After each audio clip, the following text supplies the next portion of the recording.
So this is the Boss RC-5 loop station.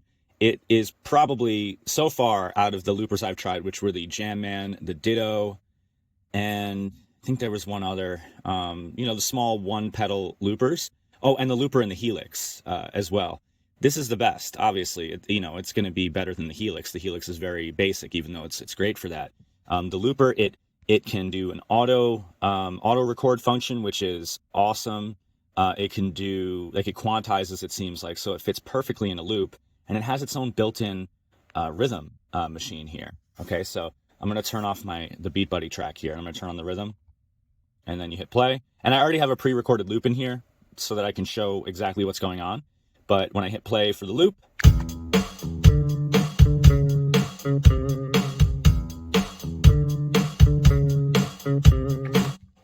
now this is going through my DAW here, which is Reaper. So obviously there might be a little bit of latency when you're looking at that display.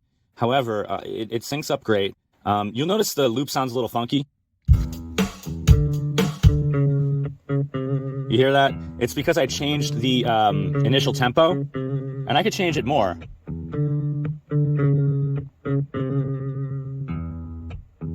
And it matches up.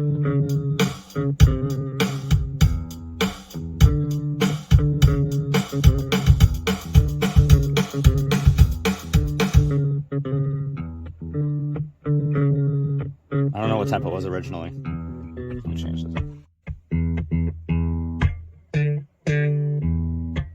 The reason I'm doing this is just to show the time stretching, because before it was like really a really bad example because I didn't have the original.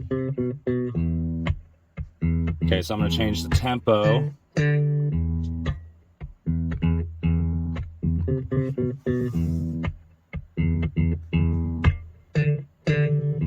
So yeah, only with a couple of beats per minute you do hear the artifacts, but I mean, it might get you by in certain situations. So I don't know. It's good to have it, because I think what that does is it actually makes it so you can have that quantization. So that little bit of time stretching, probably a really minute amount, applies.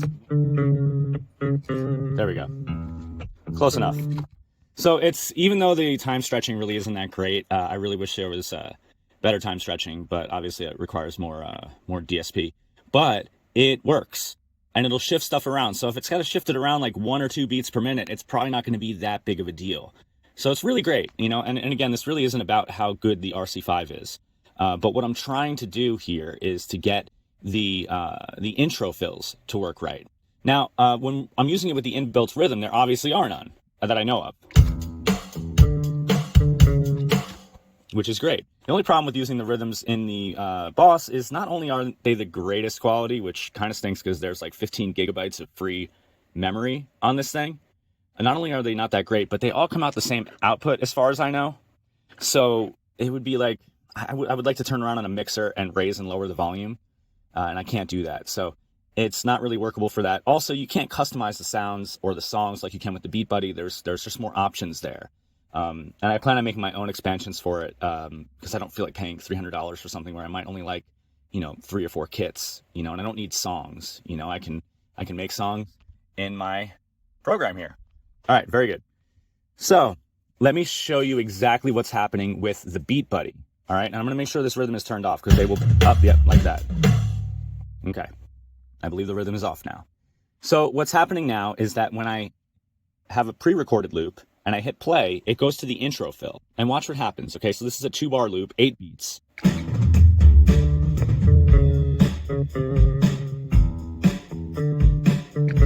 As you can see, it's starting on the 2nd bar, where it should start on the 1st bar. So what you would expect to happen if you have an intro fill, that it would wait, depending on how many beats that fill was, and it would start that fill, right before the bar. So if it was a 2-beat fill, it would start on the 7th beat, and if it was a 4, it would start on the 5th beat. But instead it starts on the 1st beat no matter what, and it's not an 8-bar fill, so it's not John Bonham. So therefore, you end up in the middle. Okay, and I'm going to show you what happens on the Beatbuddy. Now my Beatbuddy is a little grimy. I really haven't used it because I needed a looper to use it with.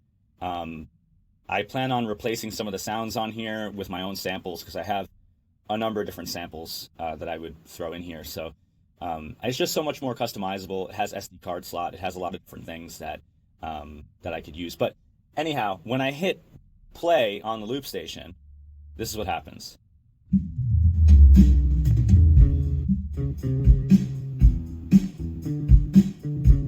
Also, do you notice those weird things happening in the screen every so often? It was flickering before. Maybe it was like MIDI signal not working right when I was figuring that out. But what's cool, I also noticed that the tempo is like changing. It must do it like per beat or something. I don't know what the deal is there. Maybe it's sending clock out. But anyway, I can turn the tempo around. Oh, I didn't turn the tempo around. I changed the memory slot. Anyway, whatever. Yeah, it's all being controlled from the unit. I'm changing the tempo on the unit right now. So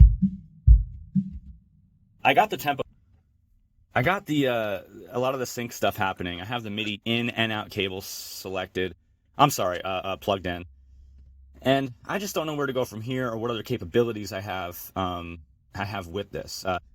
I can use this old Boss pedal as a stop, apparently, for the RC-5. And I also have the foot switch. Okay, so I'm just trying to figure out what I can do to get the best thing possible from the combination of these two units.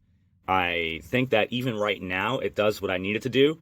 I could probably just turn off intro fills on this, but I also want to see if I could have like an actual intro fill and, you know, if I could trigger fills from here in different ways. I have a lot to learn, but I just figured I would make a video explaining things, even though it's like now 7 minutes long, but whatever.